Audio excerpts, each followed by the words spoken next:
Hi everyone, Janie here. Welcome back to my garden. So today my plan was to do garden cleanup, which was so incredibly needed just because of all the rain and the wind that we've had over the past few weeks. So my garden was definitely looking a little bit rough, but all pretty stuff that I just had to get out here and I just had to take care of. So starting out, I started on my back patio here and I started taking down these purple hyacinth beans. These purple hyacinth beans are one of my favorite plants to have in my back garden. I grow them up this pergola right here and I just love them so much. They're hardy to zone 10, so I was crossing my fingers that they would be able to get through this winter, but after these past rainstorms we've had, after the past couple weeks, they just couldn't handle it anymore, and both of them, the one on the left post and the one on the right post, just kind of gave up. But I was impressed with how long they lasted. They lasted well into December. No worries though, this plant is one of the easiest plants to germinate and grow from seed, and they grow so incredibly fast. Now, I've had a lot of people tell me that this plant is quite invasive for them. They have a hard time with it because it basically just wraps itself around everywhere. I don't have that problem here in zone 9B because it is an annual. So as long as I wait until the plant has died, it is so brittle and it's so easy to just grab and rip down off of whatever structure it's growing on. To me, it's completely worth it, and it never feels invasive to me. It just feels like a beautiful plant that I'm excited about every year. So I think my plan is to grow the purple hyacinth bean up these pergolas every single year from now on. After I was done taking the plant out, I started cleaning up all the debris and leaves that had accumulated on my back patio. There was quite a lot of them after the rains. You can see in the back over by my 3 white pots, I have a drain there, and that drain is still flooded. It's still backed up, and that's just because we are not used to this much water in such a short period of time. However, I can definitely see things kind of drying up, slowly draining away. So I really do think that everything's going to be fine. I'm happy to get it cleaned up so that I can make sure that nothing is blocked up. No leaves are blocking the drains or anything like that. Plus, it felt good to clean it all up. It always feels good to clean up the debris and clean up the leaves. Okay, can we talk about how bright and beautiful this cabbage is? And then a moldy pumpkin behind.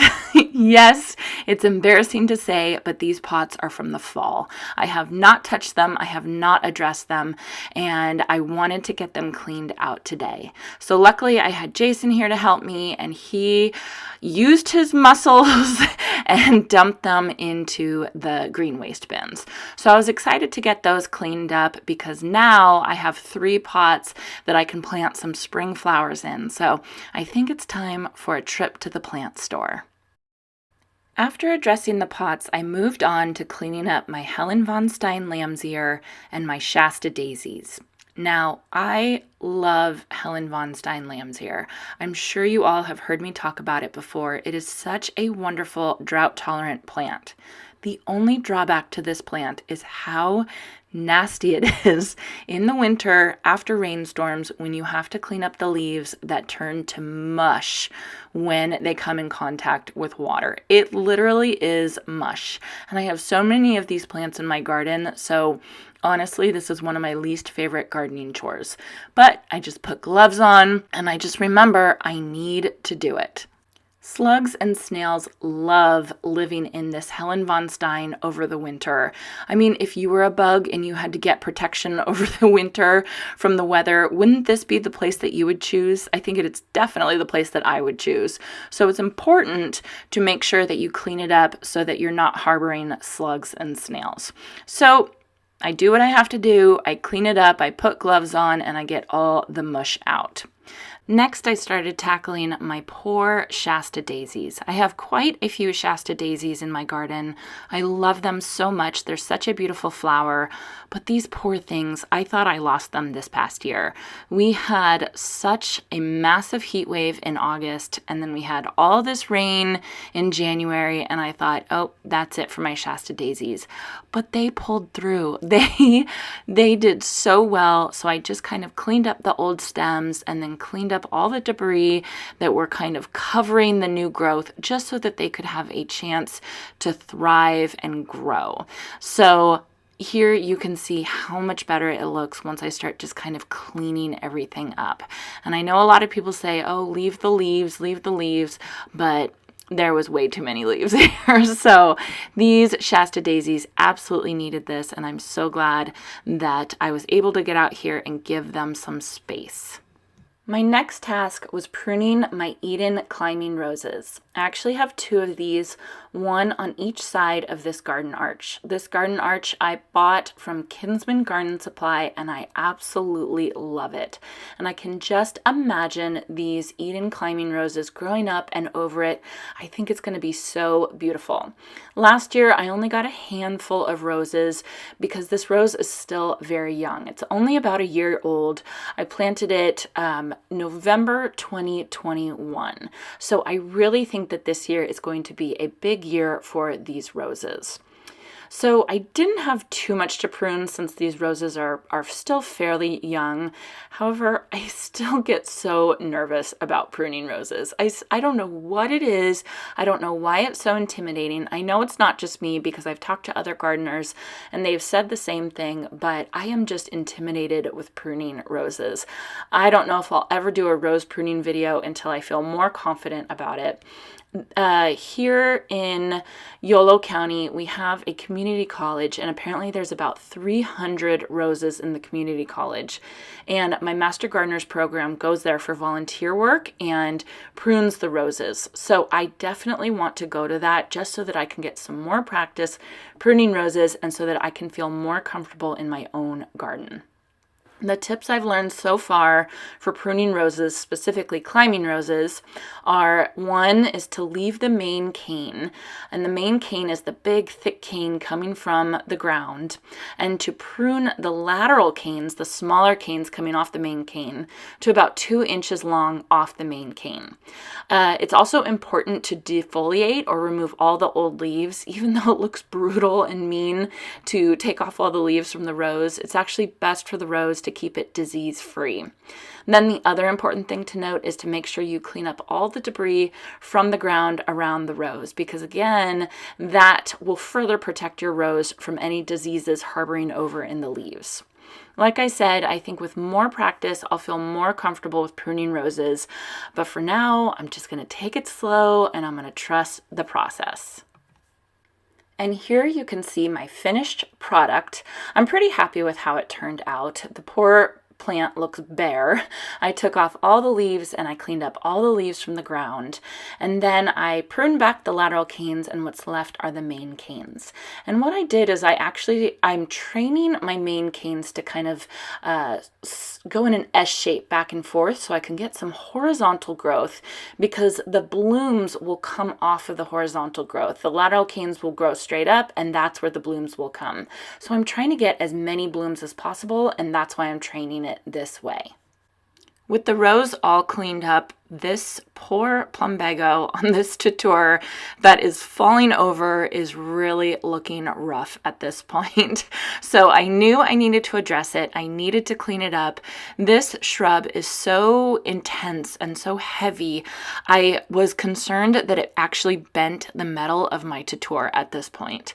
So I had to get in there and I had to start cleaning it up. You all know, if you've been watching my videos for a while, that I have been going back and forth on this shrub as to whether I like it in this spot or not.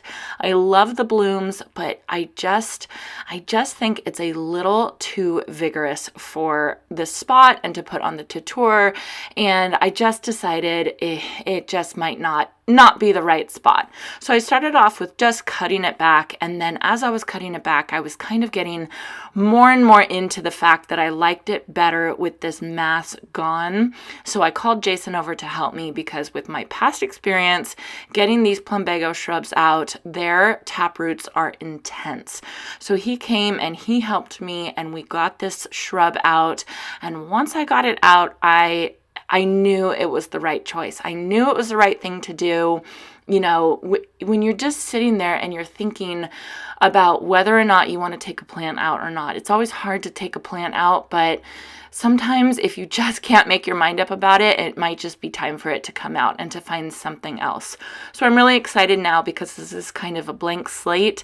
I can go to the garden center and I can find something a little bit more controlled to go in this spot and to grow up this tutor. So I was really happy to get this area cleaned up, and I really think it made this area of my garden look nice and neat and clean.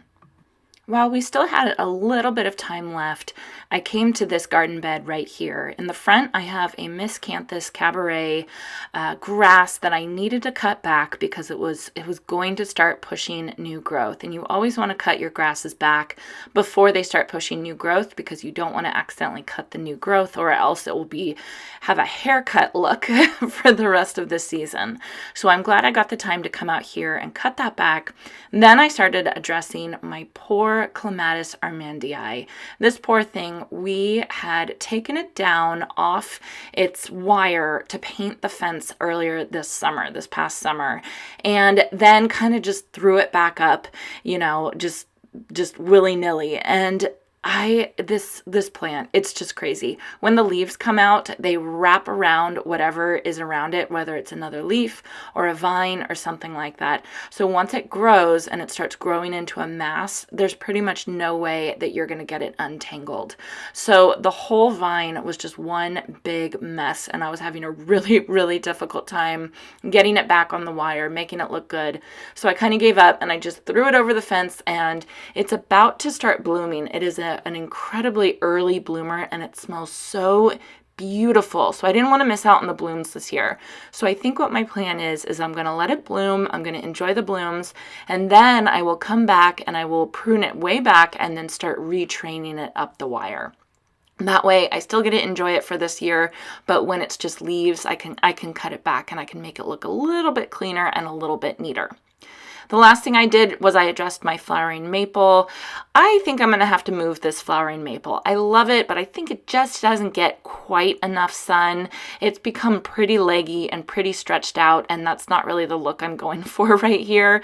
So I think I'll leave it for a little while, but eventually I'll probably have to move it and put something a little bit more shade tolerant in this spot right here. So all done with the garden cleanup, but while I was working over here, I noticed this.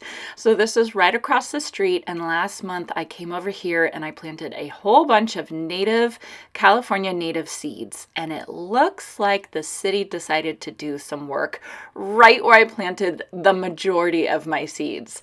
If I look close, I could see a little bit of seedlings kind of popping out, so maybe I might get a few blooms, but I just thought, okay, well, this is what you get for planting on city property. This whole garden bed right here is city property, so I am not upset. I can't be upset. It's just pretty funny that just a couple weeks after I sowed my seeds, they started doing some construction. So you can see I still have a couple seedlings in a couple other areas. I don't know how well they're going to do. You know, the weeds, I have to get out here and I have to weed it just to give the seedlings that I sowed some room to grow. Weeds grow really, really quickly in this area, and I want to get them all weeded so the city doesn't feel the need to spray in this area, because then that would mess everything up. I didn't see any seedlings poking out in this area here. I planted lupin right here, so I didn't see anything yet, but doesn't mean it's not coming. I just wanted to give you all an update. I thought that that was too funny. Cannot get mad about it. Again, it's the city's property. So I hope you all enjoyed this, and I hope you all have a chance to get into your garden today.